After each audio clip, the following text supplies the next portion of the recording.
रघुपति भगति सजीवनी मोरी, अनुपान श्रद्धा मति पूरी। एई विधि भले ही सो रोग न साही, नाही त जतन कोटि नहीं जाही। राम कथा की सुनने वाले रसिकगण, आइए हम रामचरितमानस पाठ करते हैं। भजन महिमा दोहा क्रमांक 121 के बाद चौपाई 4 से उत्तरकांड। कह रहे रघुपति भगति सजीवन मोरी, अनुपान श्रद्धा मति पूरी।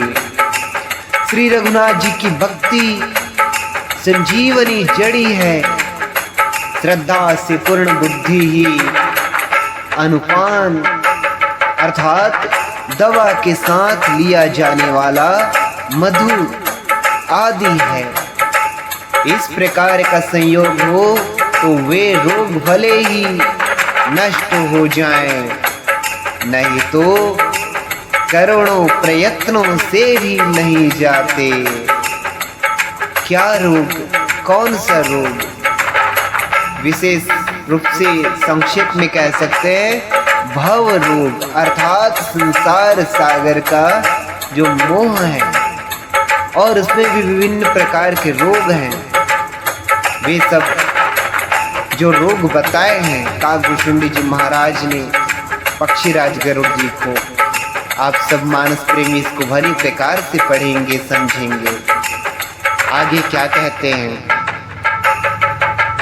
जानिय तब मन बिरुज गोसाई, जब और बल भी राग अधिकाई। सुमति क्षुधा बाड़ई नित नाई, विषय आस दुर्बलता गई। कह रहे कि हे गोसाई, मन को निरोग हुआ तब जानना चाहिए जब हृदय में वैराग्य का बल बढ़ जाए। हमारा मन निरोग हो गया अर्थात स्वस्थ हो गया, कब जानना चाहिए? तब जानना चाहिए जब हृदय में वैराग्य का बल बढ़ जाए, अर्थात संसार में मोह न रह जाए। मोह सिर्फ भगवान की भक्ति में, उसके नाम में रहे। और कह रहे हैं कि उत्तम बुद्धि रूपी भूख नित्य बढ़ती रहे और विषयों की आशा रूपी दुर्बलता मिट जाए। तब समझना चाहिए कि हमारा मन जो है निरोग हो गया। विमल ज्ञान जल जब सो नहाए, तब रह राम भगति उर छाई। शिव अज सुख सनकादिक नारद, जे मुनि ब्रह्म विचार विसारद। कह रहे हैं कि इस प्रकार सब रोगों से छूटकर जब मनुष्य निर्मल ज्ञान रूपी जल में स्नान कर लेता है, तब उसके हृदय में राम भक्ति छा रहती है, अर्थात छा जाती है। शिव जी, ब्रह्मा जी, सुखदेव जी, सनक आदि और नारद आदि ब्रह्म विचार में परम निपुण जो मुनि हैं, कहते हैं आगे गोस्वामी तुलसीदास जी, सब कर मत खगनायक एहा, करिय राम पद पंकज नेहा। श्रुति पुराण सब ग्रंथ कहाही, रघुपति भगति बिना सुख नाही। अभी जिन जिन के नाम लिए, ब्रह्मा जी, शिव जी, सनकादिक, नारद जी, इन सभी का मत क्या है? कह रहे कि हे पक्षीराज, उन सब का मत यही है कि श्री राम जी के चरण कमलों में प्रेम करना चाहिए। सभी संतों महात्माओं का यही मत है कि श्री राम जी के चरण कमलों में प्रेम करना चाहिए। श्रुति, पुराण और सभी ग्रंथ कहते हैं, क्या कहते हैं? रघुपति भगति बिना सुख नाही। श्री रघुनाथ जी की भक्ति के बिना सुख नहीं है। और हम सुख पाने के लिए नाना प्रकार के कर्म कांड करते हैं, लेकिन भक्ति नहीं करते। और श्रीमद् रामचरितमानस कहते हैं कि श्री रघुनाथ जी की भक्ति के बिना मनुष्य सुख नहीं पा सकता। किस प्रकार से? कमठ पिठ जामहि बरु बारा, बंध्या सुत बरु काहू मारा। फूलहि नभ बरु बहु विधि फूला, जीवन लह सुख हरि प्रतिकूला। कछुए की पीठ पर भले ही बाल उग आवे, बांझ का पुत्र भले ही किसी को मार डाले। देखिए क्या बता रहे हैं गोस्वामी तुलसीदास जी। जो हो नहीं सकता उस बात को कह रहे हैं कि भले ही वो बात हो जाए। कछुए की पीठ पर कभी बाल नहीं उगता, लेकिन कह रहे हैं कि कछुए की पीठ पर भले ही बाल उग आवे, बांझ का पुत्र। अब बांझ किसे कहते हैं? जिनका कोई संतान नहीं होता उसे ही बांझ कहते हैं। लेकिन कह रहे हैं कि बांझ का पुत्र भले ही किसी को मार डाले, आकाश में भले अनेकों प्रकार के फूल खिल उठे, लेकिन परंतु श्री हरि से विमुख होकर जीव सुख नहीं प्राप्त कर सकता। और क्या कह रहे हैं? ईशा जाई बरु मृग जल पाना, बरु जा मही कस शीस बिसाना। अंधकार बरु रवि न सावे, राम विमुख न जीव सुख पावे। कह रहे हैं कि मृग तृष्णा के जल को पीने से भले ही प्यास बुझ जाए। मृग तृष्णा, सभी जानते हैं मृग तृष्णा क्या होता है। जो रेत में सूर्य की किरणें चमकती है उसी को मृग तृष्णा कहते हैं। लेकिन कह रहे हैं कि उनको पीने से भले ही प्यास बुझ जाए। खरगोश के सिर पर भले ही सिंग निकल आवे, लेकिन ऐसा होता नहीं है। खरगोश बिना सिंग का ही होता है। और कह रहे हैं कि अंधकार भले ही सूर्य का नाश कर दे, सूर्य अंधकार का नाश करता है, अंधकार कभी सूर्य का नाश नहीं कर सकता। लेकिन कह रहे हैं कि अंधकार भले ही सूर्य का नाश कर दे, परंतु श्री राम से विमुख होकर जीव सुख नहीं पा सकता। हिमते अनल प्रगट बरु होई, बेमुख राम सुख पावन कोई। बर्फ से भले ही अग्नि प्रकट हो जाए, अर्थात ये सब अनहोनी बातें चाहे हो जाएं, परंतु श्री राम से विमुख होकर कोई भी सुख नहीं पा सकता। और क्या कहते हैं दोहा के माध्यम से?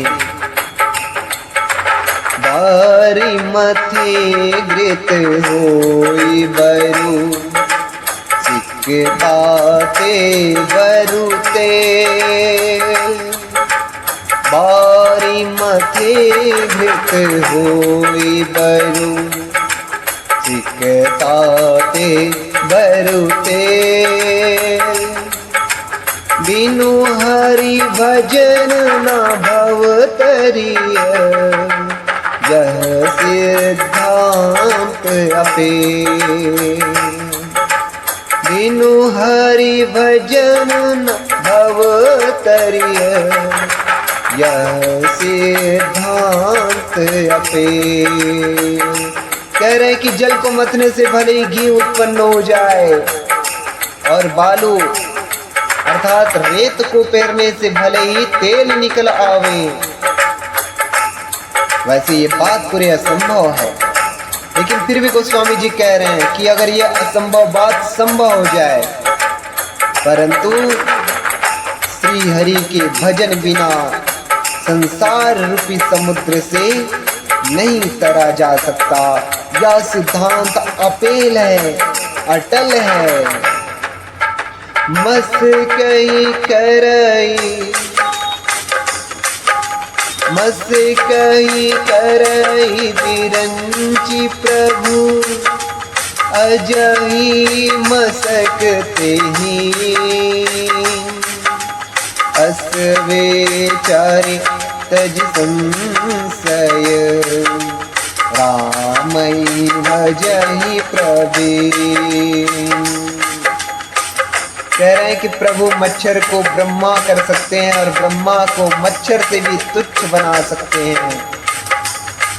ऐसा विचार कर चतुर पुरुष सब संदेह त्याग कर श्री राम जी को ही भजते हैं।